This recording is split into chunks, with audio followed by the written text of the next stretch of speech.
Lori here. I'm here today to do the mid-year book freakout tag. I don't think I've ever actually done a tag on this channel, and I'm gonna try to do some more, and maybe I will attract some more viewers. But we're midway through 2017, which is insane. So I'm just gonna read off the questions and tell you guys the books that I think fit them. I saw this on the Owl Crate page and thought that I would do it, and I saw that Jessie, the reader, did it as well. So the first question is, what is the best book you've read so far in 2017? I actually have two books. I really loved the sequel to Illuminae, and that book is called Gemina. I thought it was great. I really loved the characters, and I loved the interesting art styling that include the amazing Mary Lou, and I thought that it was an amazing continuation to the story. I loved the characters that we met, and I loved the visual stuff that happened in it. But I especially loved how the Caddy and Ezra interacted with Hannah and Hannah and Nick. That's their names. So they interacted with each other and thought that that was really incredible, and I really enjoyed it. And then the next book was a really good surprise. I got it last year at New York City Comic Con. And it is Geekerella by Ashley Poston. This is a Cinderella retelling, basically, but it involves fandom and Comic-Con and famous people falling for normal girls, and I just thought it was adorable. I thought it was so sweet. It made me laugh. It made me cry. I loved both main characters, and I was really impressed by it. So if you have not picked up Geekerella yet by Ashley Poston, I highly recommend it. This book will pop up at a couple of the questions throughout the novel as well, throughout this tag as well. And then the next question is, what is the best sequel you read in 2017? And I have two choices for this, or two. I couldn't pick, but the first one was Witch by Susan Dennard.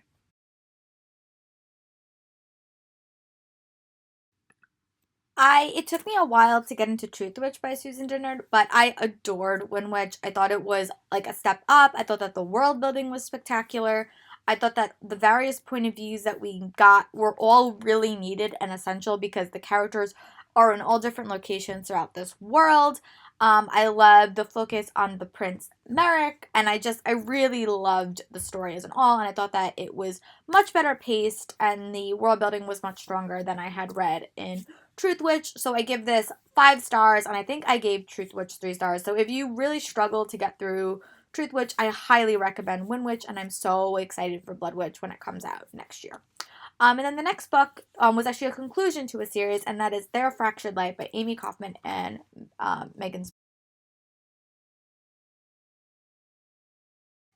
This is the conclusion to the Starbound series. The first book was These Broken Stars, The Shattered World, and Their Fractured Light, and there was a novella tossed in. I really loved this conclusion. I loved that it really gave all the characters a spectacular ending. I loved all the interconnections that were revealed between these 6 characters in this novel, and I love that like 3/4 of the novel had them all working together. Normally when you have a conclusion, it really is focused on the characters that lead that book, but that wasn't the case in this. You got to see all the other characters through these 2 characters' eyes, which I really enjoyed. And I was really impressed by it. I really love Megan, Amy Kaufman, and Megan Spooner as writers individually, but I love them when they're pair writing, and I'm very excited to read their new book when it comes out in January. I think it's called Unearthed. Yeah, that's what it's called. But yeah, it was a really good series. I mean, I will admit it is very high sci-fi, so it has a lot of like science fiction components, but overall I really liked it, and I was really impressed with Their Fractured Light. And the cover is simply stunning, as you will see. The next question, what anticipated release do you want to read it but you haven't yet? And this is 2.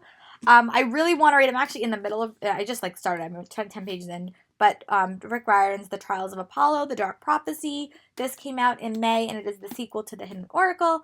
I recently re-listened to The Hidden Oracle and could not stop laughing, so I'm so excited to finish it. I'm like 10 pages into this book, but this is something that I'm so excited to read, and I will give you guys my thoughts when I'm done. And the next one came out yesterday, and it's Our Dark Duet by Victoria Schwartz. This is the sequel to This Savage Song, and it follows two characters, and they're in a society versus monsters. But it really answered a lot of unique questions about what makes a monster, what makes a hero, and what makes a villain, and I really enjoyed it. It's also the first YA novel that has had dual perspectives that I've ever read that has not had the characters have any romantic entanglement, which I adored. So I cannot wait to see how this duology winds up, and I will let you guys know my thoughts when I do, but hopefully I'll get around to reading it soon. And then the next question is, what anticipated books are you so excited for the second half of this year? I am so excited for so many books, but the two that I chose for this section was Warcross by Mary Lou. I got this at New York City Comic Con. Justin, if you're watching this, thanks for loaning it to me. So I'm so excited to read this, and I've read part of her other series, but I haven't actually ever completed one. So my goal is I'm going to read this, and then I'm going to go back and I'm going to read, her other series. I think I'm going to start with, after this, I'm going to start with The Young Elites, because I have most of those books, and then I will go back and I will read the Legend series. But I really am so excited about this. It sounds awesome. It sounds like a unique and different take on video games, and she's like a bounty hunter, and it just sounds so cool. So I'm so excited to read this, hopefully before September. And the next book comes out later in the month, but it is Renegades by Marissa Meyer. I meant to say later this year. It comes out in November. Marissa Meyer is one of my auto-buy authors. I love her Cinder series. I love Heartless. This book takes place at a school for superheroes. You had me at the summary. I am so excited for this book, and I really, really hope there is some arcs present at New York City Comic Con that I'm going to. So that is my goal. But either way, this is definitely going to be a buy for me, and I'm so, so excited for it. And then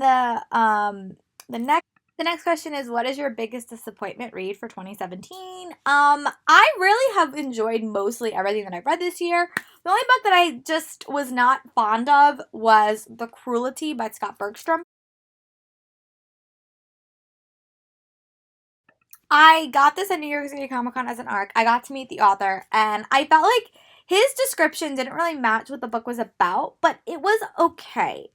I'll be curious to see what book 2's about, because I really was hoping for a dual, it was like about this girl that was trying to find her father, and I just wanted to like the character a little bit more, and I really liked the story and I liked the fast pace of it, but the character wasn't as compelling, and it made me not like her throughout the story. So I'll be curious to see where book 2 goes. I think that's called The Greed.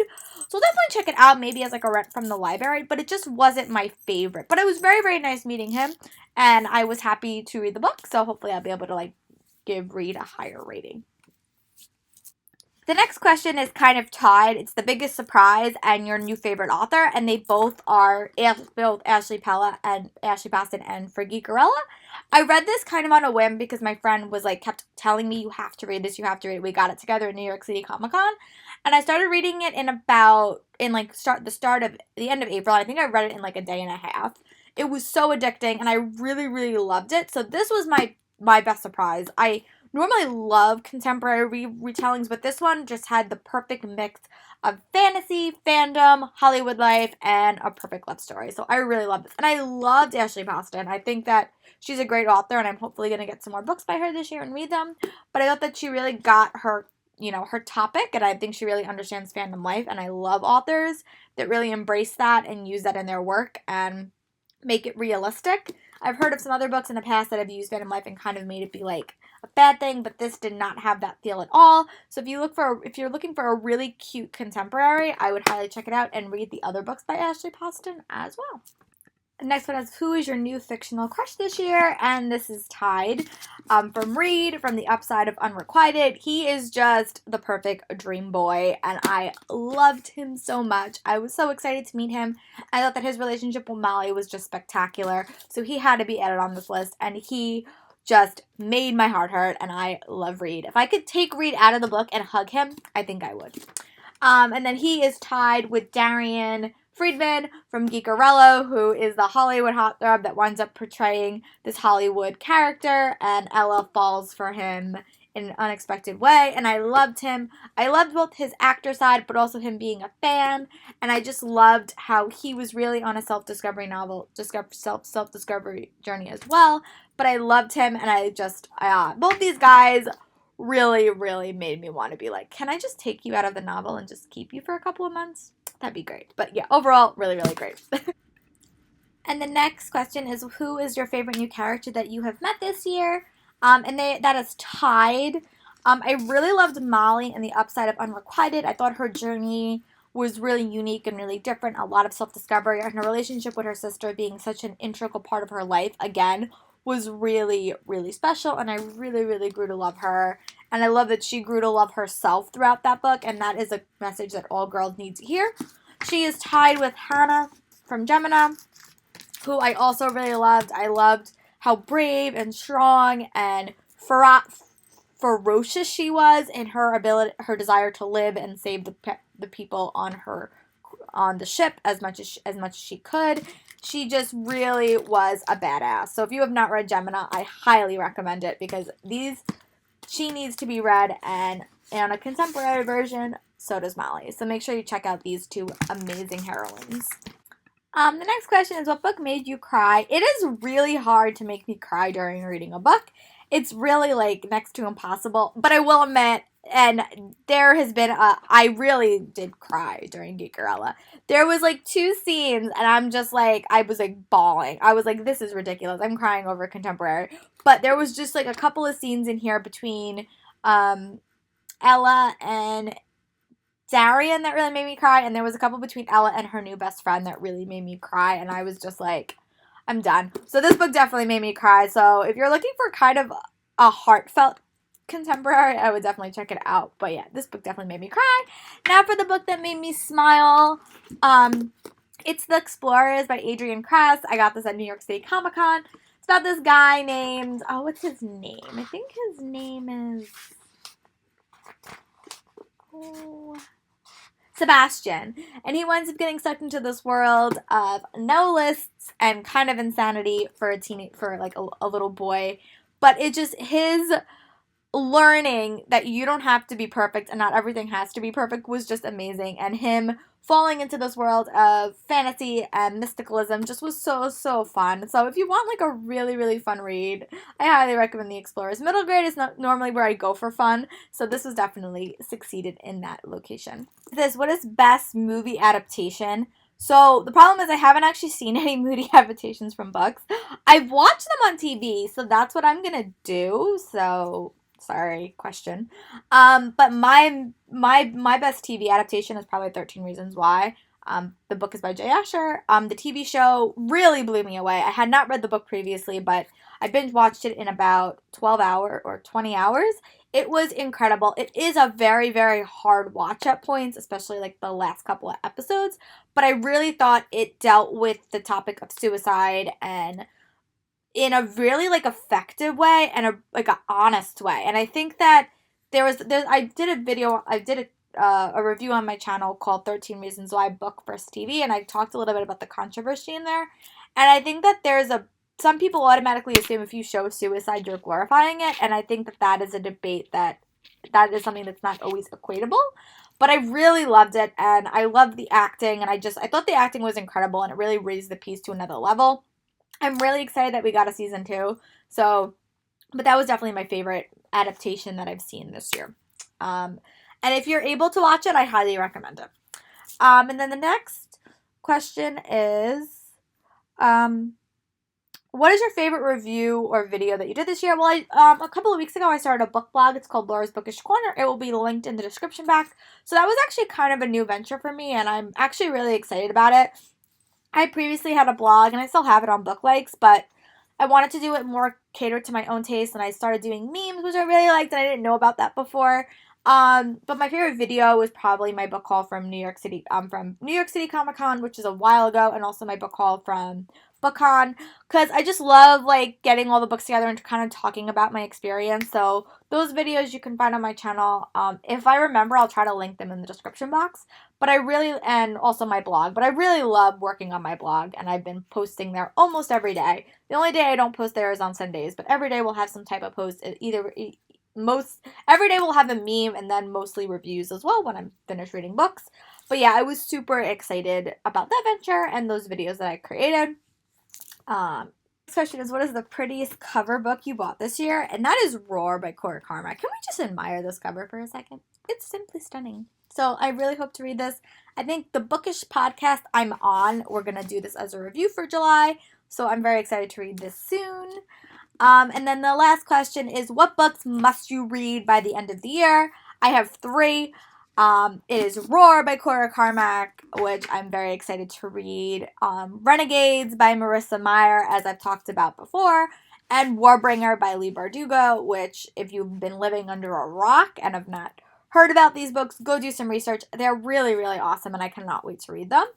But yeah, those are all of my questions. Be sure to subscribe to my channel. If I can get between 50 and 100 subscribers on this, I'm going to do a giveaway. And also, if I get 50 to 100 subscribers on my Laura's Bookish Corner, I am going to do a giveaway. So go check those out, and maybe we'll get to do some giveaways soon. I'll talk to you guys later. Bye!